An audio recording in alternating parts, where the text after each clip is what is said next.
Oi, pessoal. Hoje nós vamos ver aquela que é talvez a maior poeta contemporânea de Portugal, com certeza uma das grandes poetas portuguesas do século XX, principalmente ali da metade para o final do século XX, né? E o livro que a gente vai trabalhar, que é Coral e Outros Poemas, é uma espécie de coletânea da obra dela, né? Que abarca cerca de 240 poemas. Não são textos difíceis, a linguagem dela não é difícil, ela explora uma temática muito bonita, talvez a temática mais presente na obra dela, de uma forma geral, seja o mar, né? Oceano, praia, ondas, essas referências aí, tá?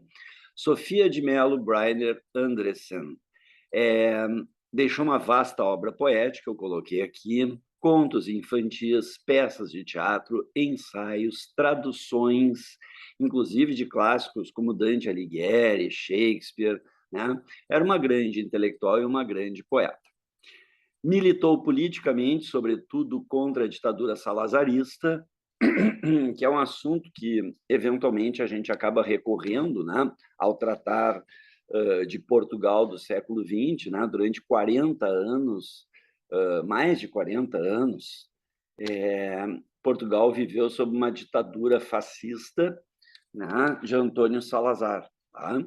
Então, ela foi uma das tantas combatentes à política, né, de Salazar.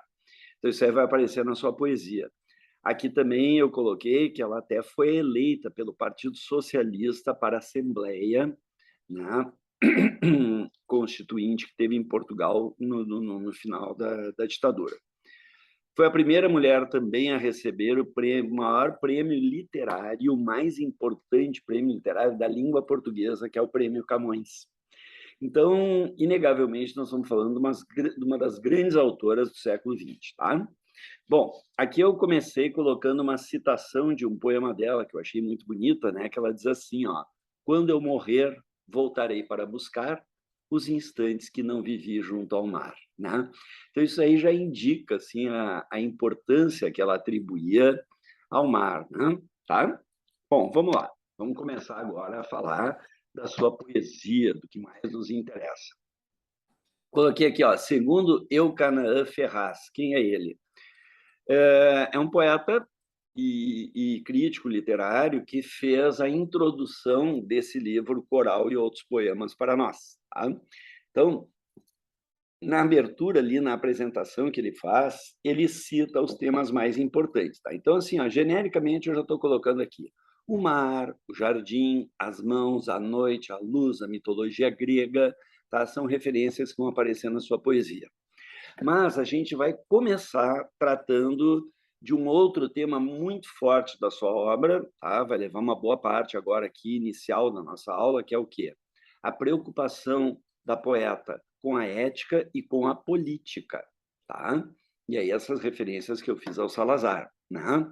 Para vocês terem uma ideia, desde o primeiro livro, o primeiro poema dela, primeiro poema de primeiro livro, chamado Poesia, de 1944, pega em cheio a Segunda Guerra, né? Já é o final da Segunda Guerra, mas é um momento ainda que ninguém sabia os rumos que haveria, que tomaria, né? Então, olha só o que ela diz da guerra aqui, ó. Apesar das ruínas e da morte, onde sempre acabou cada ilusão, a força dos meus sonhos é tão forte que tudo renasce à exaltação e nunca mais minhas mãos ficam vazias. Então aqui, né, coloquei a observação à direita, as ruínas, a morte, o fim das ilusões e tal, não tiram a força dos seus sonhos, porque ela diz, a força dos meus sonhos é tão forte, né, que tudo renasce, tá? E o último verso, minhas mãos nunca ficam vazias, né? O verso aponta para a responsabilidade que ela assume, né? O que significa as minhas mãos não estão vazias, né? Significa que elas estão a serviço de uma causa, né? Elas estão ali para contribuir, para colaborar, tá? Tem a ver um pouco com a poesia do Drummond, por exemplo, da Rosa do Povo, que mostra uma preocupação também com a solidariedade, né? Nesse período grave que é o da guerra, tá? Bom, Consciência política. Olha só aqui o que ela diz de Salazar. Ali à direita eu coloquei uma foto do ditador e coloquei entre aspas, homenagem a Salazar. Na verdade, é uma homenagem às avessas, né? Uma crítica. Olha ali, ó, o velho abutre. O velho abutre é sábio e alisa suas penas. A podridão lhe agrada e seus discursos têm o dom de tornar as almas mais pequenas. Que triste isso, né? Quando se vive diante de uma ditadura, né, do fascismo, da incompreensão, né, da falta de liberdade. Tá? Aqui o poema Exílio. É interessante que a gente vai ter textos assim no Brasil também, que remetem a um exílio na própria pátria. Tá? Por que o exílio se dá na própria pátria? Porque o cidadão ele não consegue exercer a sua cidadania, né, na plenitude. Tá? Então, diz assim, Exílio, quando a pátria que temos não a temos, quer dizer, quando a nossa pátria não é nossa, né? Quando a pátria que temos não a temos, perdida por silêncio ou por renúncia, até a voz do mar se torna exílio, e a luz que nos rodeia como grades.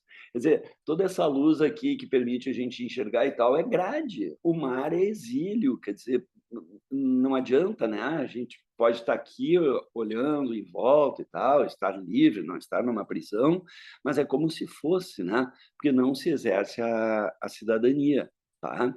E é interessante que ela diz que essa pátria que não temos é perdida por silêncio ou por renúncia. Ou seja, talvez pela nossa incompletude humana, né, a gente acaba silenciando diante das injustiças, diante dos erros, a gente renuncia, a gente não quer se incomodar, né? E talvez por isso a escuridão acaba tomando conta. Data. Eu primeiro vou ler o que eu comentei aqui à direita. Ó. Este tempo apresenta, aliás, este poema apresenta uma clara definição de um tempo degradado. Que tempo degradado é esse? É o tempo da ditadura, da tirania, né? E aí os elementos que vão aparecer ao longo do texto, porque o texto é bastante explícito, né? Que fala em solidão, incerteza, medo, traição, injustiça e por aí vai. Olha só o que diz Data. É um texto simples, então. Só chamei a atenção no início ali do que ele vai tratar, né? Que data é essa de que nós falamos? É um tempo de ditadura, tempo de solidão e de incerteza, tempo de medo e tempo de traição, tempo de injustiça e de vileza, tempo de negação, tempo de covardia e tempo de ira, tempo de mascarada e de mentira, tempo que mata quem o denuncia, tempo de escravidão, tempo dos coniventes sem cadastro, né? Aqueles que aceitam as coisas como elas são. Por que sem cadastro? Porque eles não se expõem, eles ficam escondidos, né? Aqueles que são coniventes. Tá? Então, tempo dos coniventes sem cadastro, tempo de silêncio e de mordaça, sabe, pessoal? Amordaçada.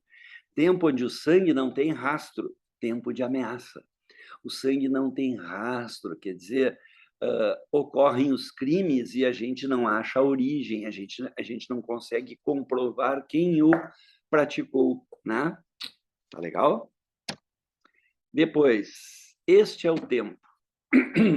Aí ela diz assim, ó, da selva mais obscura até o ar azul se tornou grades, e a luz do sol se tornou impura. Esta é a noite densa de chacais, pesada de amargura. Este é o tempo em que os homens renunciam. Vê que, de novo, vem a noção de renúncia, né, diante da violência da ditadura. Então, esse é o tempo da selva mais obscura. Pessoal, selva é um lugar primitivo. Selva é um lugar selvagem, como o nome diz, né, primitivo, tá? E, no caso, a mais obscura selva, né? Não bastasse ser selva, era a mais obscura. À noite, escuridão que o sol não penetra, né? Diz ali que a luz do sol se tornou impura. É densa, é de chacais. O que são chacais? Animais que se alimentam de restos. E também, no sentido figurado, são pessoas que exploram os desgraçados, né? O que resta aos homens? Renunciar. Não há como enfrentar tamanha violência, né? Então, muitas vezes, se renuncia, se aceita, né? E se espera um momento melhor para que as coisas melhorem, ou para agir para que as coisas melhorem, né? Olha o próximo poema, Tempo de Não, né? Tempo de negação, de incertezas, ó. Exausta, fujo às arenas do puro intolerável. Fujo das arenas, né? A arena é o lugar da luta, né? E o que ela faz? Ela foge, porque é puro intolerável. Os deuses da destruição sentaram-se ao meu lado, né? A destruição está aqui, está junto de mim, né? A cidade onde habito é rica de desastres, embora exista a praia lisa que sonhei. Então, tu vê aqui a praia, o refúgio, é o lugar que poderia ser bom, né? Então, aqui, ó, o eu lírico exausto foge das arenas, como eu disse, onde há luta, teatro, encenação, foge do intolerável, né, do lugar da enganação, né? E apesar de fugir, o que adianta? Os deuses da destruição sentaram-se ao seu lado. A cidade, isso aqui, pessoal, nós vamos ver em poemas que virão mais adiante ali, tá? A cidade, como se vê em outros poemas, é difícil de habitar, sendo a natureza, e quando ela fala em natureza, pode ser jardim, tá? Tem um sentido positivo, né? Ou pode ser também a praia, o mar, né? Então, a natureza é o lugar regenerador, porque a cidade não, a cidade é o lugar da perdição, tá? Já vocês vão ver isso melhor. Esta gente, aqui ela está fazendo uma referência, descrevendo pessoas humildes, olha só o que ela diz. Esta gente cujo rosto, às vezes luminoso e outras vezes tosco, rude, né? Ora me lembra escravos, ora me lembra reis. Faz renascer meu gosto de luta e de combate contra o abutre e a cobra, o porco e o milhafre. Vamos falar de abutre, cobra, porco e milhafre. Tá? O abutre é um bicho, né? É uma ave de rapina, assim como o milhafre, que é um tipo de gavião. Tá? A cobra, normalmente associada à traição, né? À falsidade, tá? Pecado, né? E o corpo associado à sujeira, à impureza, à gula, né? Então, ó, voltando ao início da estrofe, tá? Que ela diz que esta gente faz renascer meu gosto de luta e de combate contra o abutre, a cobra, o porco e o milhafre. Pois a gente tem o rosto desenhado por paciência e fome, estamos falando das pessoas mais humildes, dos pobres da sociedade, né? Tá? O rosto é desenhado por paciência e fome, é a gente em quem um país ocupado escreve o seu nome. País ocupado pelo quê? Pela ditadura.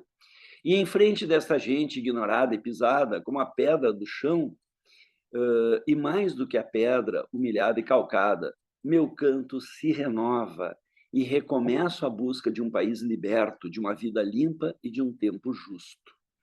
Então, a busca de uma melhora, né? Moral da história, ali é a observação que eu fiz sobre o texto. O eu lírico, ao descrever as pessoas mais humildes, né?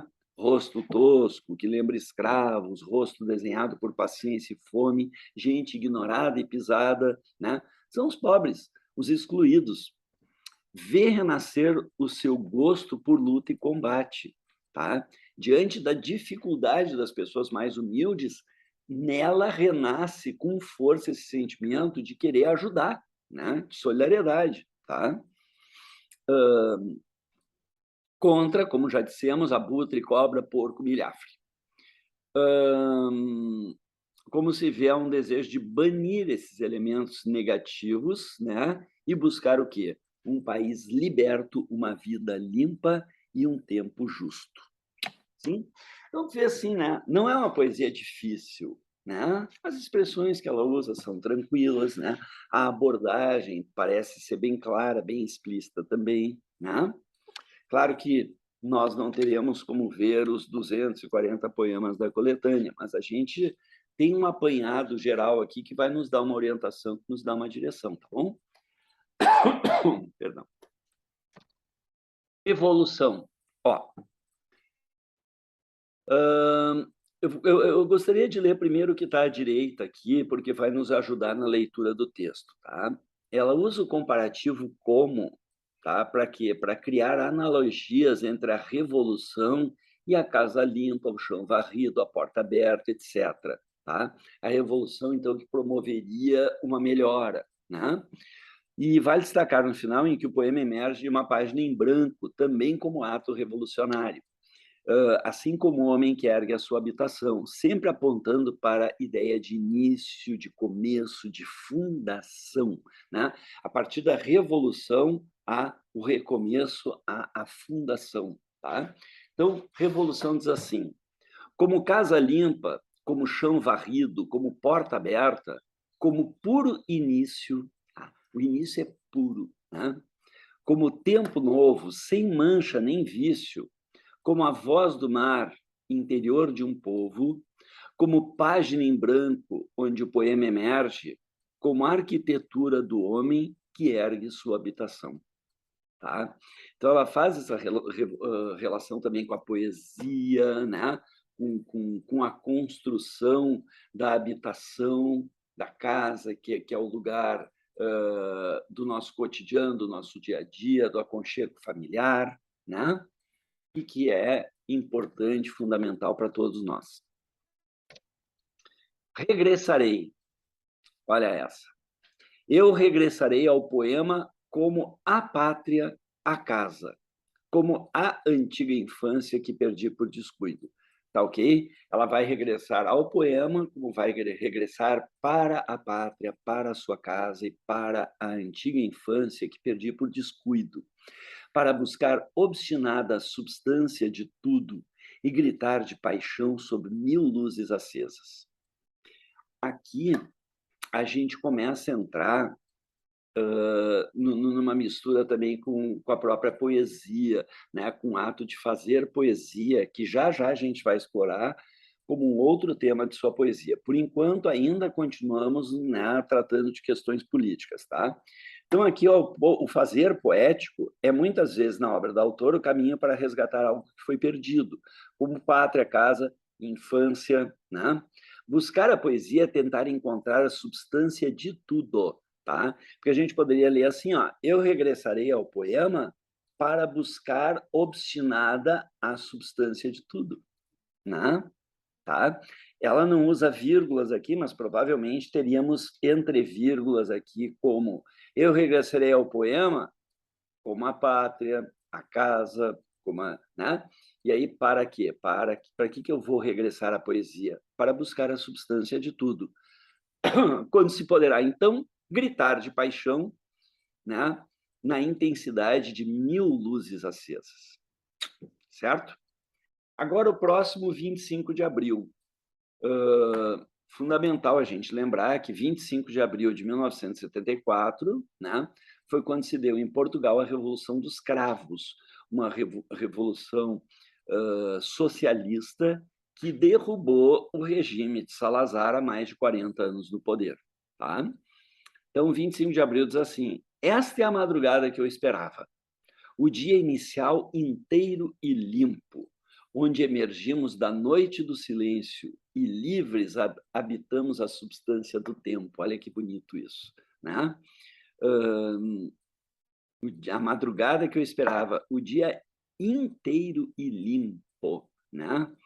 Emergimos, saímos da noite, que noite, né? Da escuridão da ditadura, do silêncio, da censura, emergimos disso tudo, né? Saímos disso tudo e livres habitamos a substância do tempo, né?